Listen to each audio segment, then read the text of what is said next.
De tanto que vocês me pediram, eu tô aqui para falar sobre esse caso que chocou por causa da fuga de 2 presidiários do presídio federal lá em Mossoró, no Rio Grande do Norte. A operação de buscas pelos 2 presos que fugiram do presídio de segurança máxima de Mossoró. Da Penitenciária Federal de Mossoró, no Rio Grande do Norte. Os bandidos que estavam lá no presídio de segurança máxima de Mossoró. Ao longo das buscas pelos fugitivos da Penitenciária Federal, muitos outros trabalham nesse momento para recapturar 2 fugitivos da Penitenciária de Segurança Máxima. Se você está chegando agora aqui, fica tranquilo, não precisa clicar no curtir, não precisa compartilhar, não precisa fazer nada. Primeiro eu quero que você preste atenção nesse vídeo e se você achar que ele te trouxe algum benefício, se você achou que ele te ajudou a se informar mais sobre questões de segurança e tecnologia, aí sim, você deixa um like e clica para seguir e faz todo esse negócio aí que você já está acostumado, que todo mundo fala na internet. Antes de começar a falar sobre o caso do presídio, eu preciso primeiro me apresentar para você, se você está me conhecendo agora, para entender um pouco mais por que eu resolvi fazer esse vídeo falando sobre essa questão do presídio. Meu nome é Anderson Magu, eu sou especialista em segurança eletrônica e além da formação técnica como eletrotécnico e trabalhando todos os dias levando segurança tanto para a parte de segurança privada quanto segurança pública, eu tenho MBA em gestão pública. Então essa formação acadêmica também me auxilia bastante para entender mais sobre o universo da gestão pública e como que questões como essa poderiam ter sido evitadas principalmente por causa da administração. O primeiro caso que a gente precisa entender é por que 2 presidiários estavam juntos, ou pelo menos conseguiram escapar juntos naquele momento. Então a gente entende que um presídio federal como o de Mossoró, ele tem uma cela individual para cada presidiário. Entretanto, eles conseguiram escapar ao mesmo tempo. Segundo o que foi apurado aqui, inclusive vários sites divulgaram fotos e tudo mais, fizeram até algumas animações. Esses presos, eles conseguiram arrancar uma parte de uma luminária, saíram por uma laje e olha que interessante esse ponto. O presídio hoje, naquela área ali, está passando por uma série de pequenas reformas. Então ali ficava exposto para os detentos, tanto a parte lá de materiais, de ferramentas e tudo mais, e ali eles encontraram um alicate, segundo foi o que apontou aqui a perícia, enfim, tudo que eles analisaram.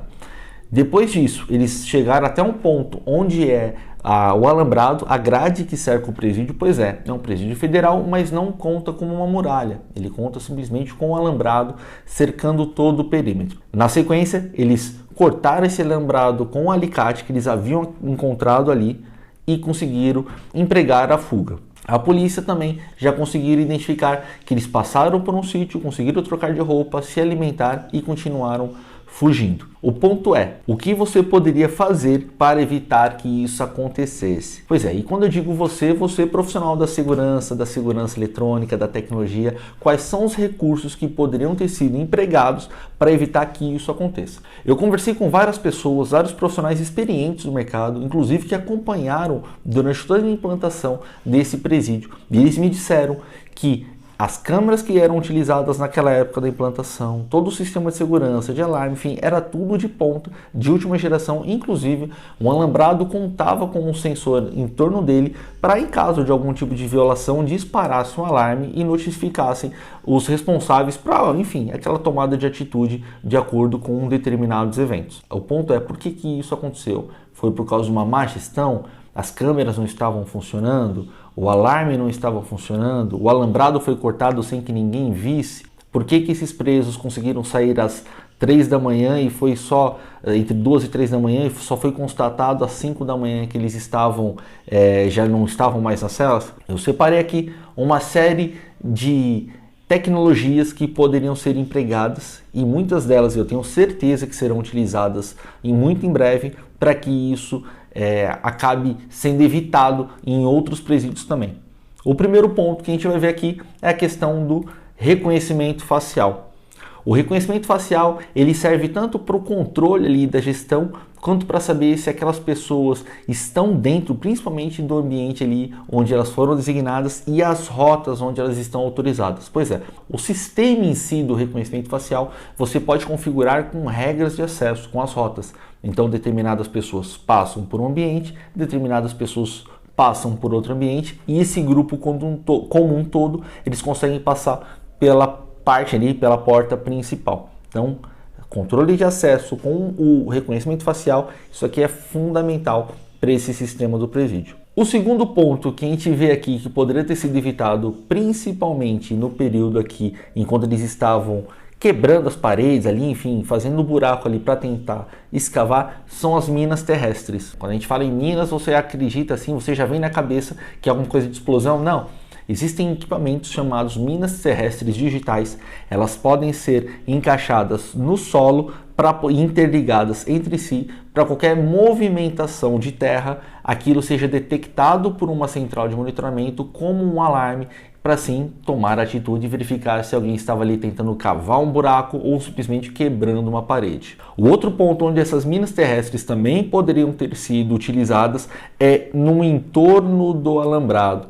Então, se você colocasse ali naquela área e em determinado horário você ativasse essas minas terrestres, se alguém passasse por ali, um animal, uma pessoa, um veículo, enfim, qualquer tipo de deslocamento de terra aqui, geraria um alerta para que os profissionais de segurança ali conseguissem tomar uma atitude e ir lá e ver o que estava acontecendo. Além disso, as câmeras. As câmeras, por sua vez, são fundamentais para a gestão do sistema. Então, como já foi apontado aqui, diversas câmeras não estavam funcionando por falta de manutenção. Então, isso aqui é fundamental. E não só câmeras comuns, câmeras com infravermelho de alta qualidade, sensores térmicos, enfim, a própria câmera térmica reconhecendo qualquer movimentação de calor, porque às vezes está muito escuro, muito distante. Então, aquela câmera ali térmica conseguiria reconhecer e mandar um alerta ali para o centro de operações. O outro ponto também, inclusive nessa situação,